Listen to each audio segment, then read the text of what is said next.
What is up, everybody? Welcome to On West Gray, the monthly podcast about all things local government in the city of Norman. I am not your usual host, Tiffany Verska, the Chief Communications Officer for the city of Norman. No, Tiffany is off this month, so I am filling in. I am Bryce Holland, Multimedia Specialist for the city of Norman, and also the producer and editor of this show. It's a bit daunting to be filling in for someone as amazing as Tiffany, but I'm going to do my best, and as always, we appreciate you all tuning in. On this month's episode, we are back talking about parks, specifically one of our crown jewel parks here in the city of Norman, Westwood Park. Westwood is home to a state-of-the-art tennis complex, an amazing 18-hole golf course, and the incredible Westwood Family Aquatic Center, which is now open for the 2025 summer season. As amazing as Westwood Park is, the city is always working to make our facilities and parks better for all of our residents. And with that in mind, our Parks and Rec department has recently crafted what is being called the Westwood Master Plan, which is a kind of blueprint for changes and improvements that will be coming to the park over the next several years. Joining us to talk about this master plan is City of Norman Parks and Rec Director Jason Olsen and Rick Parish, the PGA professional at Westwood Golf Course. Gentlemen, welcome to the show. Hey, Bryce. Congratulations on hosting your first show. Yeah, this is it's a little weird being in front of the mic like this, but I think I'm going to roll with it. So, nice. Yeah. Hi, Bryce. Thanks for having us. Definitely. So, all right. Let's get started here. Let's talk a little bit about Westwood. It's a park that's been around for a while. Jason, tell us a little bit about the history of Westwood Park. So you go back. Right now, we're going through our AIM Park Master Plan, which is a full master plan for our whole park system. You go back to the 60s, the Parks and Rec department did their first master plan for the Parks department. And that master plan, one thing that was recognized that the Parks and Rec department needed by the residents of Norman was a golf course and a swimming pool. And bam, kind of after that happened in 1967, the summer of 1967, we opened up Westwood. It was the golf course. I think the pool came the following summer. The golf course was a higher priority back then. Don't know the reasons why. Not that swimming's not important or anything, but it opened in 1967. I think the pool came the following summer. Way different than what it is right now. And as you kind of hear us talk about this plan, we're going back to some of the original things that was imagined back at that golf course.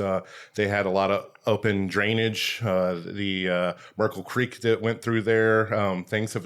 It was nice and open. Some things have changed, and we tried to, through some renovations or some things that happened at the golf course, they tried to change things, put more piping underground. We're going to see more things kind of open up and see more things change. But even back then, Norman Ford, or one we're on right now, I like to call it Norman Ford 1 because hopefully we'll have a Norman Ford 2.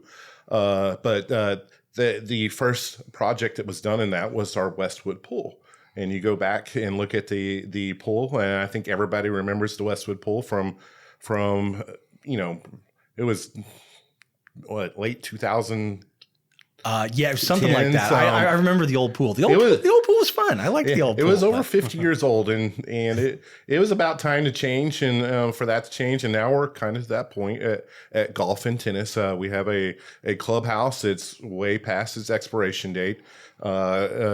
We have tennis that we're seeing Oklahoma City, Edmond, other municipalities with their golf centers going way past of what we have right now. It is time for us to take our turn and invest in the rest of Westwood and make it we're competing in a first class community like Norman to make sure that we're on par with the other communities around us with their golf and tennis centers. Well, let's talk a little bit about tennis then. So I know that it wasn't all that long ago that we put up the indoor tennis facility there. And I know that wasn't really designed, maybe I'm wrong, it wasn't really designed to be like the permanent thing. I mean, it's kind of like a semi-temporary type structure. What kind of changes are we going to see with tennis? So when you start talking about tennis, we probably need to start referring to it as paddle sports. Tennis is advanced. It's not just tennis anymore. And even though, some of our tennis players, it makes it nervous when we start talking about pickleball. But pickleball is becoming a very, very popular sport, probably the fastest growing sport in the United States. It's huge. I saw the courts that they put in at Scissortail in OKC. Oh, they're awesome. Like, I mean, yeah, it's huge now. And I feel like as a municipality, we're usually running a little bit far behind trends, and that trend has been going on for probably about a decade now. We're starting to get them in we have some at 12th Avenue. We have courts at 12th Avenue. We have courts at YFAC that are about to open. They're practically done. We just need to do we got to get some good weather to get the dry work done all the way around it. But we're progressing where it's becoming more and more popular, and pickleball right now, you start looking at these facilities that other municipalities are opening. They produce more revenue than the tennis courts do now. And just because there's more people playing it, I think that you can get a little bit more per court because of the popularity and the amount of people that are doing it. It's not as impactful on your body. Us older people that are not as in shape as these young cats that are playing tennis don't have to move as much. If you partner up, you move even less. So, and it's smaller court, very fun. It's a very short game. So it's something that we're going to try to hopefully get to invest in the future. And when you start talking about everything as a whole, especially with tennis, a lot of this is revenue driven. Westwood Park as a whole is a special revenue fund. So we try to make as much money as we produce. Just trying to basically balance the checkbook every year. And then when you start talking about Westwood, you have the golf course, you have the swimming pool, which was redone in 2018, and the tennis courts. Specifically focusing on the tennis courts, we'll have the exact amount of outdoor tennis courts as we do now. A lot of those are, some of those tennis courts out there are probably chipping at about 40 to 50 years old. Been down there for a while. They're right on the edge of Robinson. So every time there's a north wind or the traffic that's going on, very invasive on those tennis courts. And when you start looking at the design of the GSB came up with, they put the indoor tennis courts, moved them over a little bit with the pickleball. That will block that north wind and traffic sound. And you mentioned a little bit of that indoor court that we built. That was about a $1.5 million project in Norman Ford very early. By the time that we think that we get around to this in Norman Ford 2, if it does happen, that tent, the structure that's there will be about 15 years old. And it is possible to reuse it, move it somewhere else. But also, too, when you start talking about capital investments and how Westwood Park is set up, that will be kind of at its expiration date. Theoretically, those buildings are made to last about 15 to 20 years. Well, it was such an important thing to put that in when we did. I mean, playing tennis out I know tennis is an outdoor sport, but playing out in the heat in Oklahoma, Oklahoma's brutal. It can get really, really bad. And now people can play tennis year round, especially even when it's raining, when it's cold outside. So I mean, it's a great structure that they have there. And when you start referencing this too, so we have 2 indoor courts right now at indoor tennis. This will go to 4, and that will the USTA. When you start talking about the United States Tennis Association, there are smaller tournaments. And what we found with Norman Ford, with the YFAC and redoing Rees, putting more soccer fields out at Griffin Park, there is a true sports tourism market, and we took really good advantage of that on Norman Ford 1, where we're able to bring in tournaments, outsiders to Norman to come in and play all these different kinds of sports.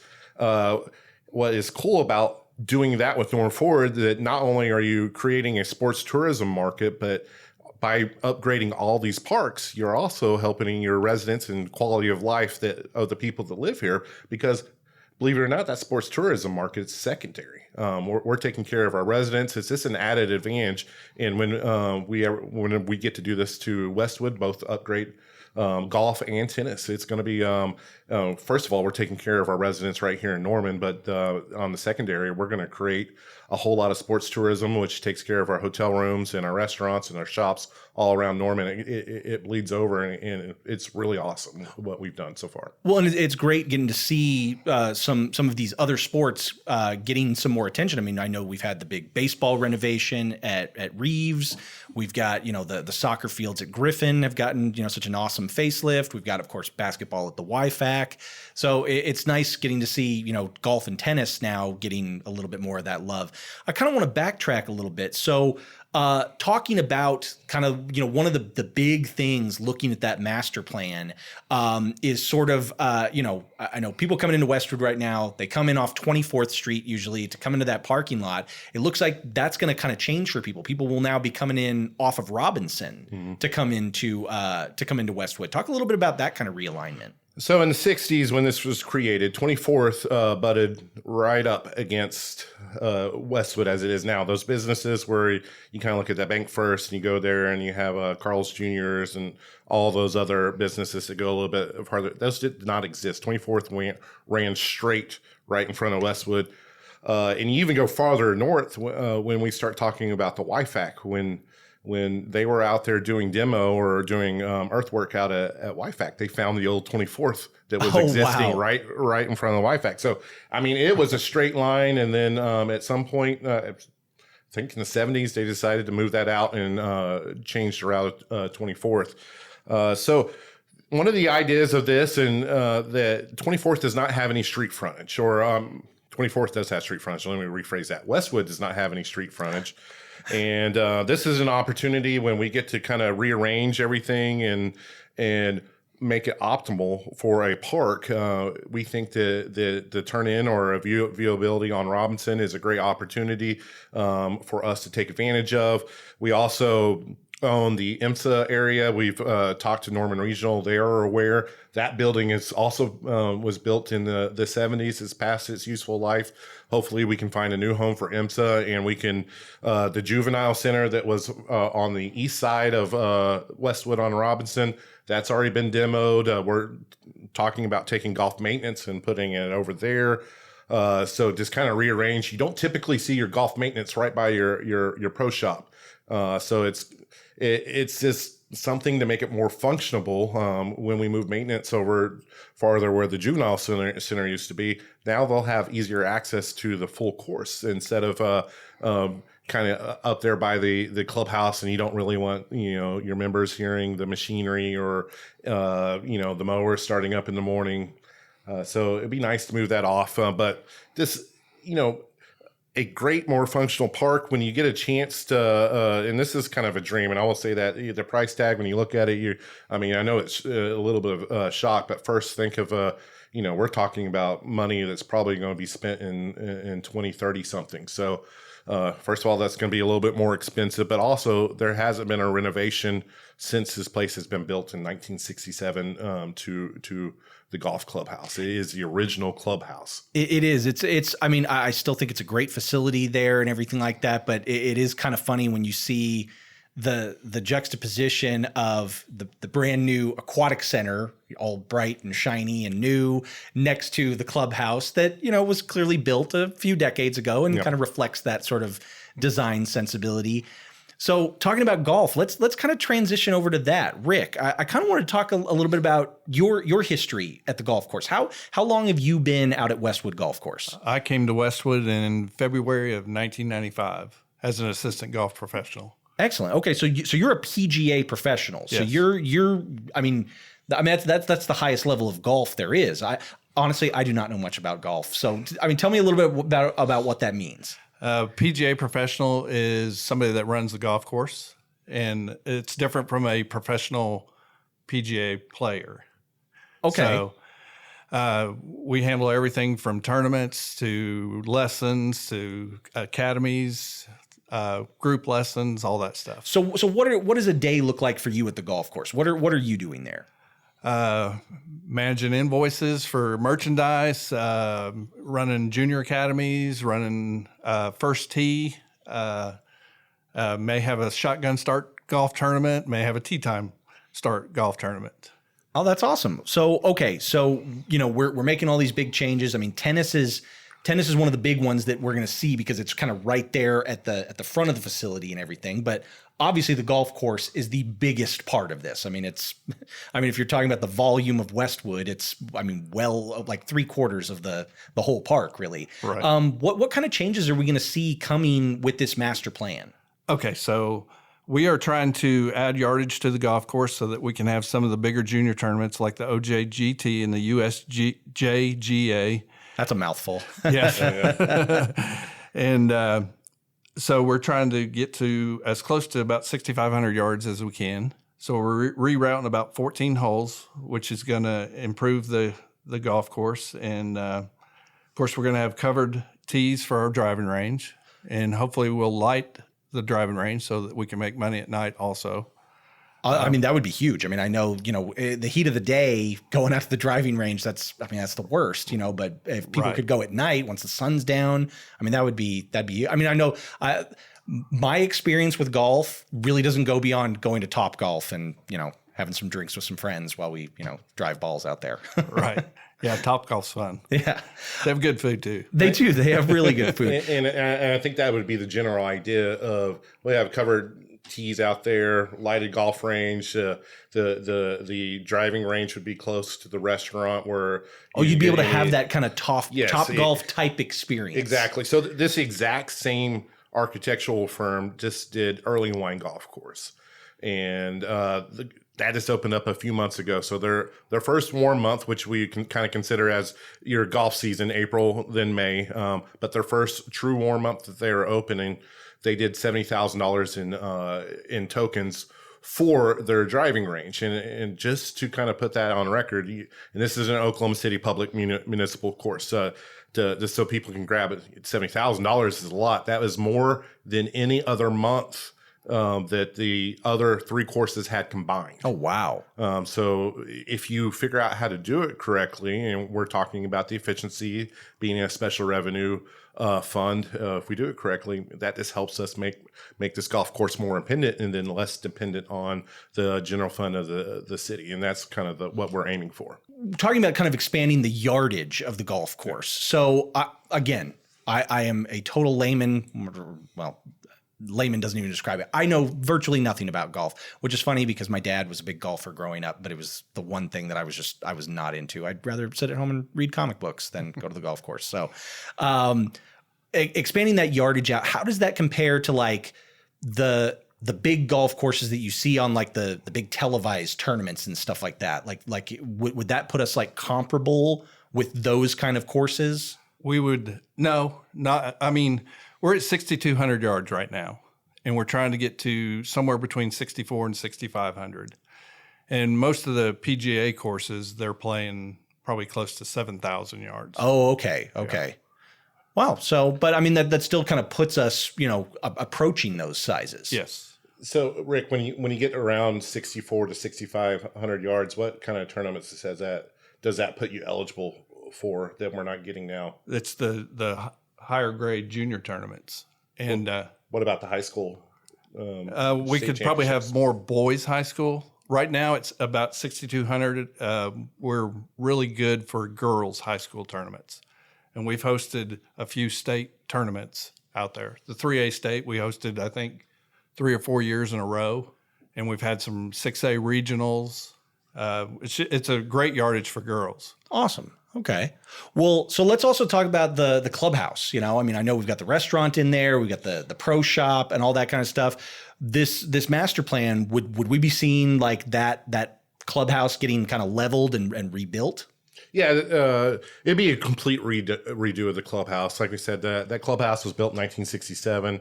I consider it expired. That's my favorite term when you start talking about it. So when you start reimagining what the clubhouse could look like, some of this we're doing is all about functionality. We have a golf course that's not that functionable right now. You start going to these more updated golf courses, especially the municipals in Oklahoma City. They're about ready to knock out their last golf course, and then all of them will be recently renovated through the MAPS program, and so none of them will be more than 10 years old. And when you start talking about functionality, you have a clubhouse that's connected to your golf course, typically to either the first or 18th hole, when you can walk out there and get a great view of either teeing or finishing the golf course. You also have a pro shop, which is We have a pro shop now, but once again, we have we're trying to put a square in a circle hole, trying to make this pro shop somewhat profitable. It still does good revenue, but we could do better.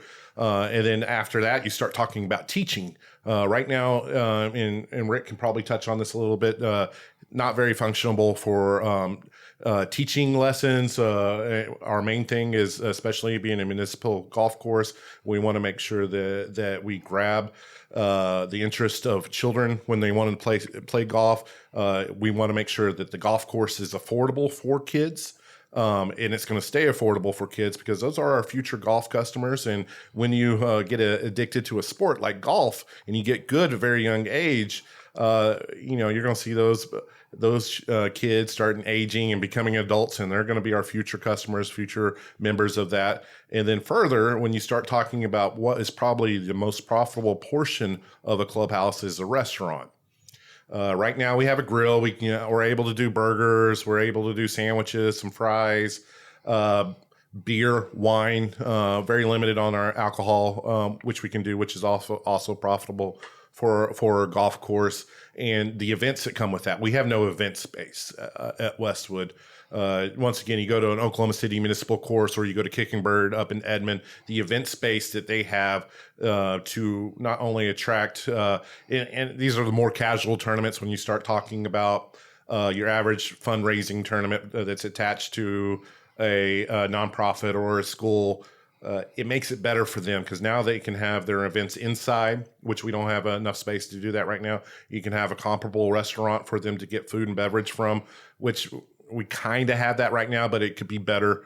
And just overall experience. Right now we're seeing these golf tournaments in the Norman area going to Belmar or the Trails or over to OU, and this would be one of those things you flip. And I think if we can get what is somewhat proposed here somewhere in that neighborhood, we're going to be getting those tournaments because we're a municipal golf course. Our goal is not to make money. Our goal would be to be an overall benefit to the community. So we would be, just like I'm saying, trying to get that checking account where it's at zero every single year. Well, and I think that's a really important thing too. I mean, I know that municipal golf courses are not as common anymore.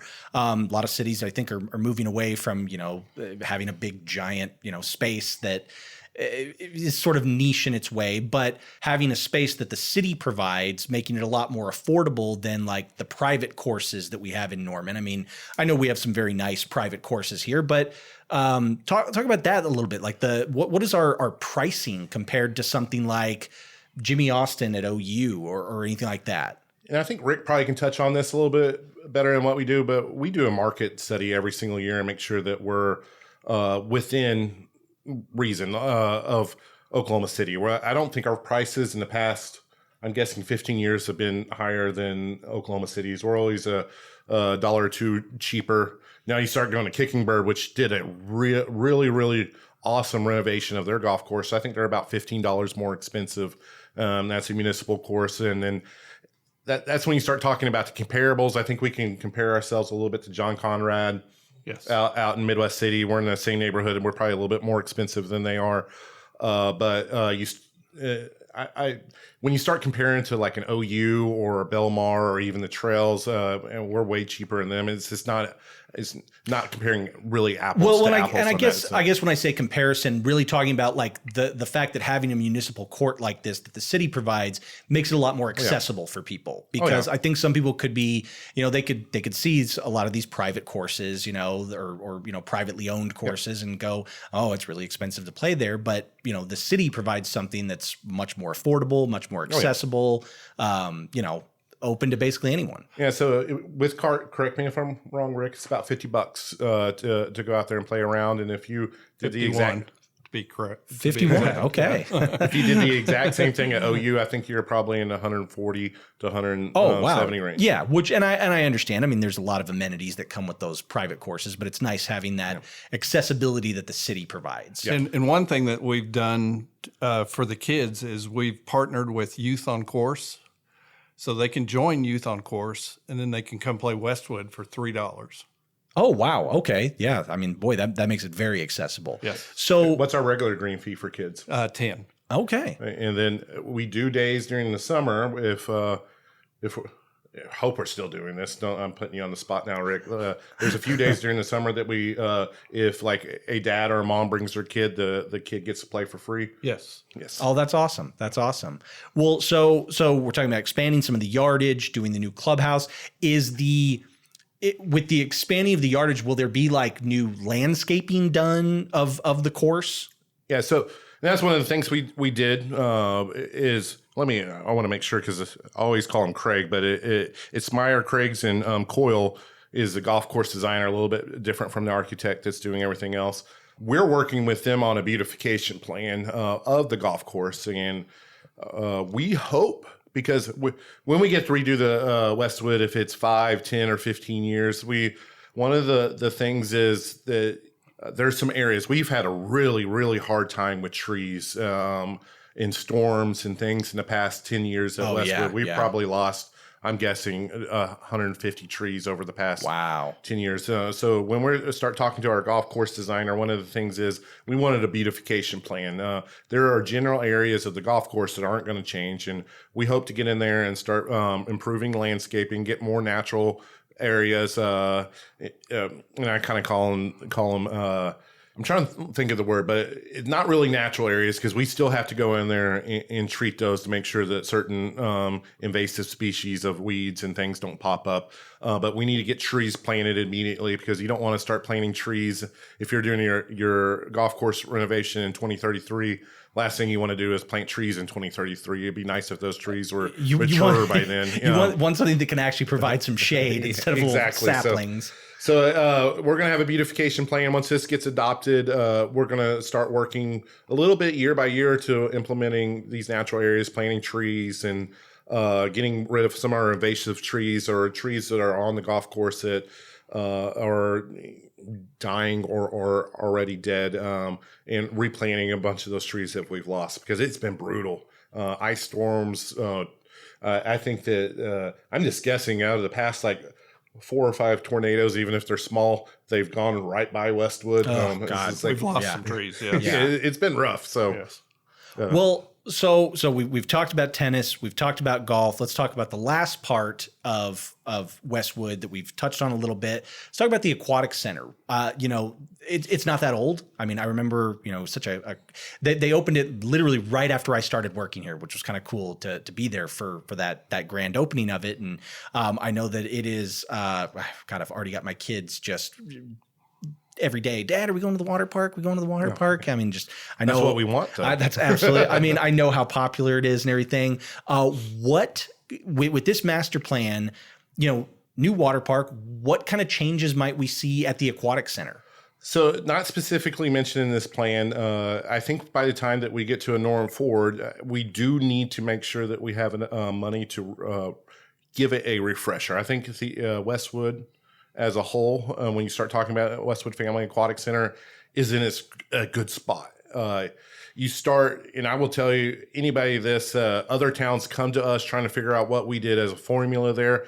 I don't know how we got lucky, but we did something right along the process. And I think it has a lot to do with our population compared to having a really great pool in there. If you start looking at national parks and recreation standards, we're still well below outdoor summer pools of what they recommend. I think they're at, you need one pool for every 75,000 people. So, I mean, theoretically, we probably could do another pool somewhere else in town, but how would that mess with our revenue out there at Westwood? It needs a refresher. When we built the pool in 2018, we did leave enough room to add some features. So we already had the pumps. Everything's plumbed. It's already connected back to the pump house. We just need to figure out and start getting public input. What is that new feature? Is it a surf machine? Is it? That'd be awesome. It would be awesome. Is it a slide?